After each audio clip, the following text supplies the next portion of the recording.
Hi කොහොමද ඉතින් ඔයාලට මෑත කාලේ විකාශනය වුණු ටෙලිනාට්‍යවල හිටපු ආදරණීය පෙම්වතුන්ගේ චරිතවලට රංගනයෙන් දායක වුණ ජනප්‍රිය රංගන ශිල්පීන්ගේ මේ වෙනකොට වයස ඔයාලා දන්නවද?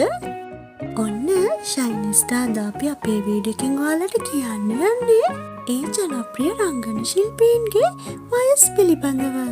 මේ රංගන ශිල්පීන් අතරින් ඔයා කැමතිම රංගන ශිල්පියාට දැනට වයස කීයක් වෙනවද කියලා බලන්න යන්න කලින් මේ වීඩියෝ එකට ලයික් එකකුත් දාලා ශයිනිස්ටා අපිව සබ්ස්ක්‍රයිබ් කරගෙනම යන්න.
එහෙනම් තවත් මේ වගේ අලුත් වීඩියෝ එකකින් හම්බ වෙනකල් ඔයාලා හැමෝම පරිස්සමෙන් ඉන්න. බයි.